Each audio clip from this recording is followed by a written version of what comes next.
எப்பொழுது உதவி பெறுவதென்று அறிதல்.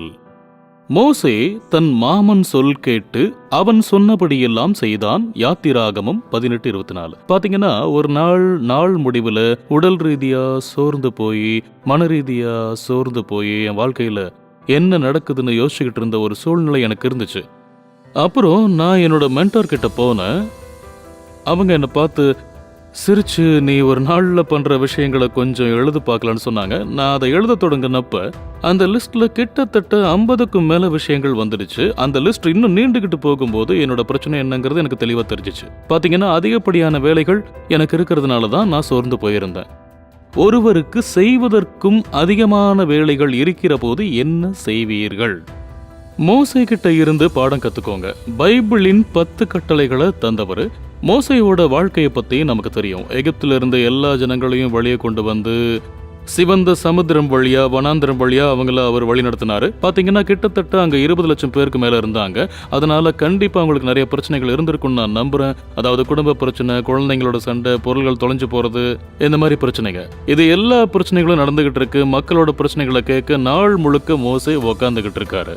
ஒரு நாள் அவரோட மாமா அவரை சந்திக்க வந்தப்ப அவரு அந்த விஷயங்களை கவனிச்சுட்டு, இங்கே நீங்கள் என்ன செய்து கொண்டிருக்கிறீர்கள்? நீர் செய்கிற காரியம் நல்லதல்ல. இப்படி நீர் செய்வீரானால் நீர் சோர்ந்து போவீர், நீரும் தொய்ந்து போவீர், உம்மோடு இருக்கிற ஜனங்களும் இந்த காரியத்தில் தொய்ந்து போவீர்கள்னு சொன்னாரு. இது உமக்கு மிகவும் பாரமான காரியம். நீர் ஒருவராய் அதை செய்ய உம்மாலே கூடாது.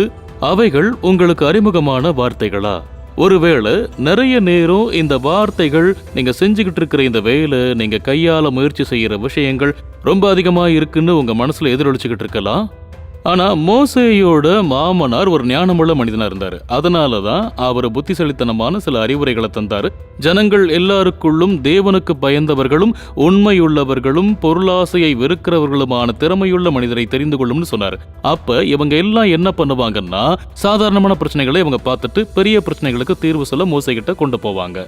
அவங்க இந்த பாரத்தை சுமக்க உமக்கு உதவி செய்வாங்கன்னு சொன்னாரு. அதோடு கூட அவரோட மாமா இது உம்முடைய வேலையை இலகுவாக்கும்னு அறிவுரை சொன்னாரு. இந்த பிரகாரம் நீர் செய்வதும் இப்படி தேவன் உமக்கு கட்டளையிடுவதும் உண்டானால் உம்மாலே தாங்கக்கூடும்.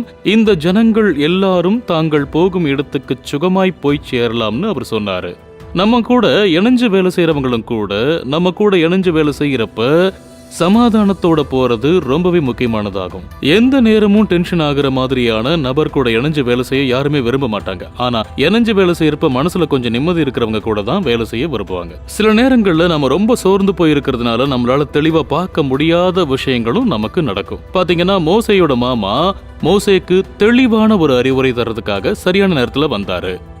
ஒருவேளை இன்னைக்கு நீங்களும் கூட அந்த சூழல்ல இருக்கலாம். நீங்க உடல் ரீதியா சோர்ந்து போன மாதிரி உணரலாம், மன ரீதியா சோர்ந்து போன மாதிரி உணரலாம். நீங்க செய்ய வேண்டியது எல்லாமே நின்னு யோசிக்கணும். ஞானமான ஆலோசனைகளை தரவும் உங்களுக்கு உதவி செய்யவும் சுத்தி பார்க்கறது தான் நாம செய்ய வேண்டிய முக்கியமான வேலை. ஏன்னா நீங்க அதை செய்யறப்போ, அந்த ஞானமான ஆலோசனைகளை எடுத்துக்கிறப்ப உங்க வாழ்க்கை மாறும். உங்க கூட இணைஞ்சு வேலை பார்க்கறவங்க உங்க வாழ்க்கையில வந்து அந்த மாற்றத்தை பார்ப்பாங்க. அப்ப நீங்க மத்தவங்களுக்கு ஆசீர்வாதமா இருப்பீங்க. இந்த வார்த்தைகளின் மூலமா தேவன் உங்களை ஆசீர்வதிப்பாராக.